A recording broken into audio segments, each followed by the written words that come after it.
Po svetu teče maratone v čast fantom Bibas.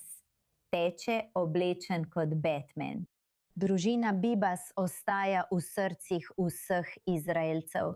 Mama Shiri, 4-letni Ariel in 9-mesečni Kfir Bibas so bili ugrabljeni 7. oktobra. Teroristi so jih v ujetništvu ubili. Njihov Yarden Bibas je bil ugrabljen posebej. Iz ujetništva Hamasa je bil izpuščen po 484 dneh. In mnogi v tej državi vedo, da je bil Ariel predan oboževalec Batmana.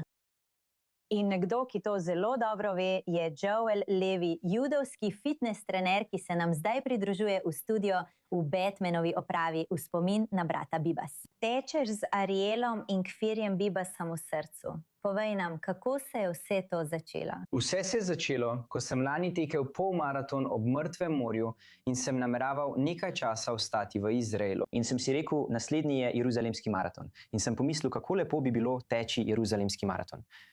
Dan potem, ko sem se prijavil na Jeruzalemski maraton, smo slišali novice o družini Bibas. In spomnim se zadnjih nekaj let, ko sem videl Batmana, Ariel Bibas, v njegovem kostumu. In Nir je tekel v svoji Batmanovi opravi.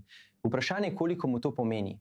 Tako da je bilo to res nekaj posebnega. Tako sem si rekel, veš kaj, naredimo Jeruzalemski maraton, zakaj pa ne bi ozaveščali? In potem smo nadaljevali z Jeruzalemskim maratonom, nato pa še Londonskim maratonom. In po Londonskem maratonu smo ustvarili videoposnetke.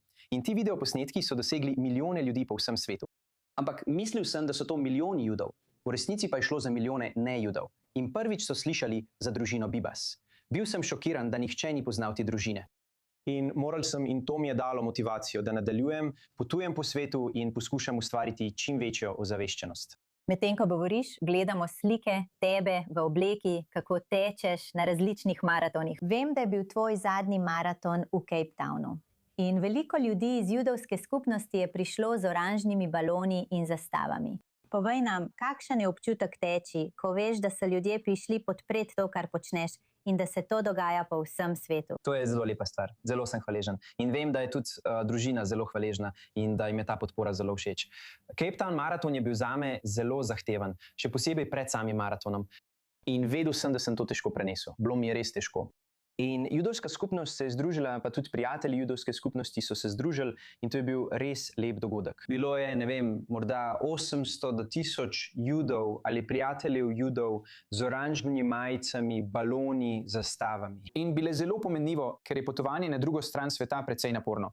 Tako je tek v Batmanovi obleki zelo, zelo naporen. Ampak južnoafriška judovska skupnost me je naučila, da obstajajo močne skupnosti, ne samo v Izraelu, ampak tudi v Ameriki.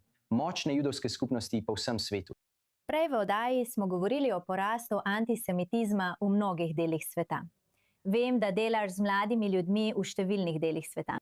Povej nam, kakšne lekcije se učiš na teh različnih maratonih, ko se srečuješ s toliko različnimi ljudmi, in kako te lekcije prenašaš na mlade ljudi? To je nekaj lepega. Torej, očitno sem imel na svoji poti, ko sem odraščal z spastično mišično distrofijo in imam govorno motnjo, svoje izzive. A sem tudi v Združenem kraljestvu doživljal veliko antisemitizma. Zdravje in telesna pripravljenost sta mi pomagala pridobiti samozavest skozi vse to. In ko govorim na šolah in študenti, smo lani govorili z več kot 5000 judovskimi učenci.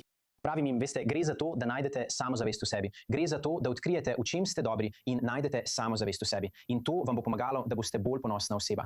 In našel sem ljudi, s katerimi sem delil svojo pot in so postali bolj ponosni, začeli so se ukvarjati s fitnessom ali pa so želeli ovijati tefilin ali pa so želeli početi kaj drugega. Za me gre za to, da si ponosen, kdo si, da najdeš stvari, v katerih uživaš in gradiš samozavest. Ko najdeš samozavest in stvari, v katerih uživaš, potem upam, da bodo nekateri med njimi našli več samozavesti v svojih judovskih koreninah in svojem judovskem življenju ter postali bolj ponosni Judi. Zame ne gre za to, da bi na glas razglašal judovske stvari. Gre za to, da jim daš moč, upam. In potem najdejo svojo moč in samozavest, postanejo bolj ponosni Judi na spletu, pa tudi v živo. Kakšne izjemne korake sprejemate, da bi zavedno ohranili spomin na Shiri, Ariela in Kfirja Bibasa v naših srcih? Najlepša hvala, Joel Levi. Kot pravimo v tem delu sveta, kol hakavot. In cenimo, da ste tukaj v studiu.